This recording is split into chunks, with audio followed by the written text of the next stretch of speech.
Assalamualaikum warahmatullahi wabarakatuh. Teman-teman, mulai bulan Ramadan ini, Syihab dan Syihab edisi Ramadan akan hadir menemui teman-teman setiap hari.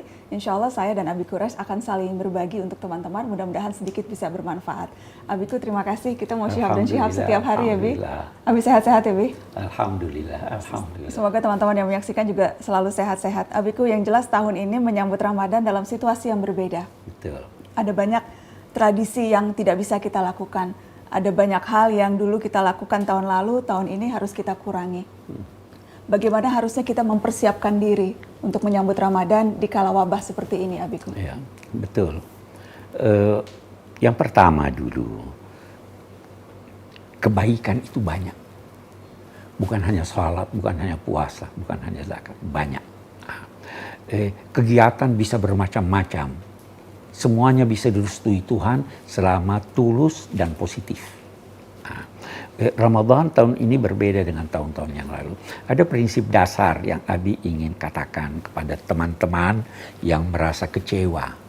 Bahwa tuntunan agama itu menyatakan menghindarkan keburukan itu lebih baik daripada mendatangkan manfaat.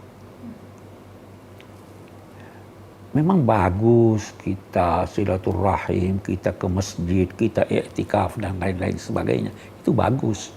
Tetapi kalau dia mengandung hal-hal yang dikhawatirkan menimbulkan dampak negatif, maka memperhatikan dampak negatif itu menjadikan kita boleh meninggalkan yang bermanfaat.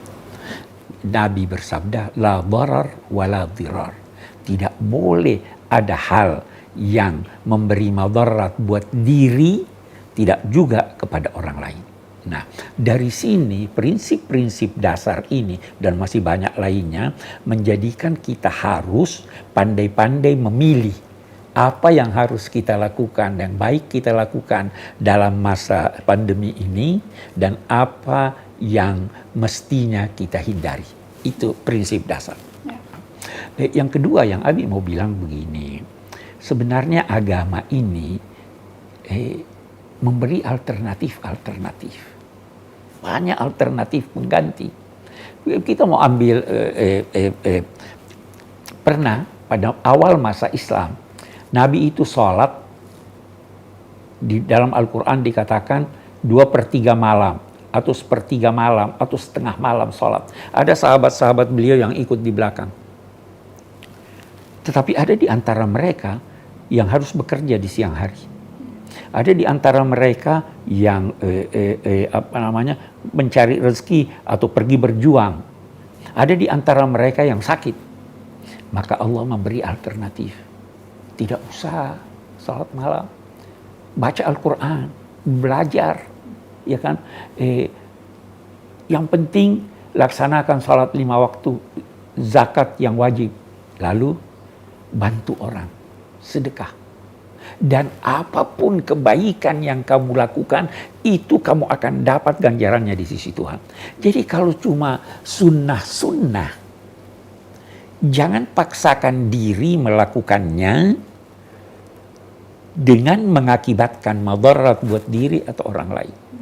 Mau ke masjid, bagus memang di masjid. Siapa yang jiwanya tergantung atau terkait dengan masjid, saksikanlah bahwa dia orang baik. Itu sabda Nabi. Bagus. Tetapi kalau ada mudarat, jangan ke masjid.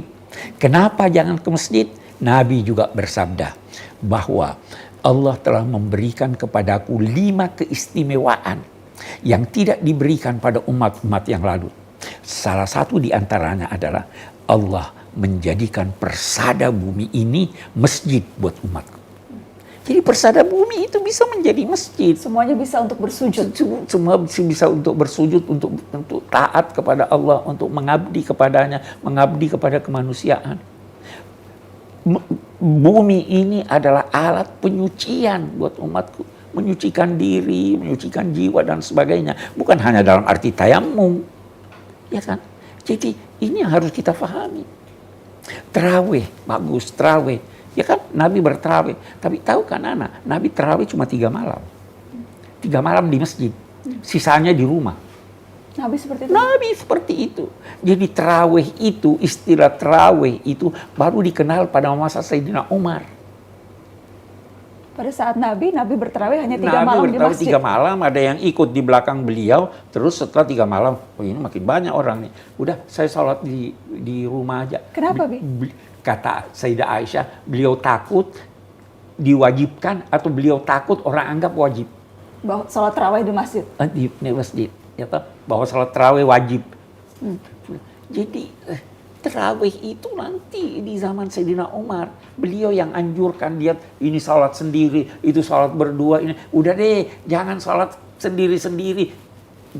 Lahirlah iman, lahirlah sholat di masjid. Tapi kalau mau ikuti Nabi tidak berkata bahwa sholat di masjid itu buruk, tetapi situasi sekarang mengharuskan kita sholat di rumah dan bisa jamaah dengan anak-anak, bisa jamaah dengan istri, ya kan? Jadi tidak ada masalah, jangan risaukan ini. Karena sekali lagi tidak boleh ada madarat buat diri, tidak juga buat orang lain. Oke, insya Allah. Demikian teman-teman, memang singkat saja tapi insya Allah Syihab dan Syihab akan hadir setiap hari selama bulan Ramadan dan mudah-mudahan bisa menjawab sedikit banyak pertanyaan teman-teman. Mungkin masih ada yang mengganjal, mungkin masih ada yang galau karena kita menghadapi bulan Ramadan ini dengan situasi yang berbeda. Mudah-mudahan kita bisa jawab kegalauan-kegalauan itu. Terima kasih sudah menyaksikan teman-teman, kita ketemu lagi besok insya Allah. Wassalamualaikum warahmatullahi wabarakatuh.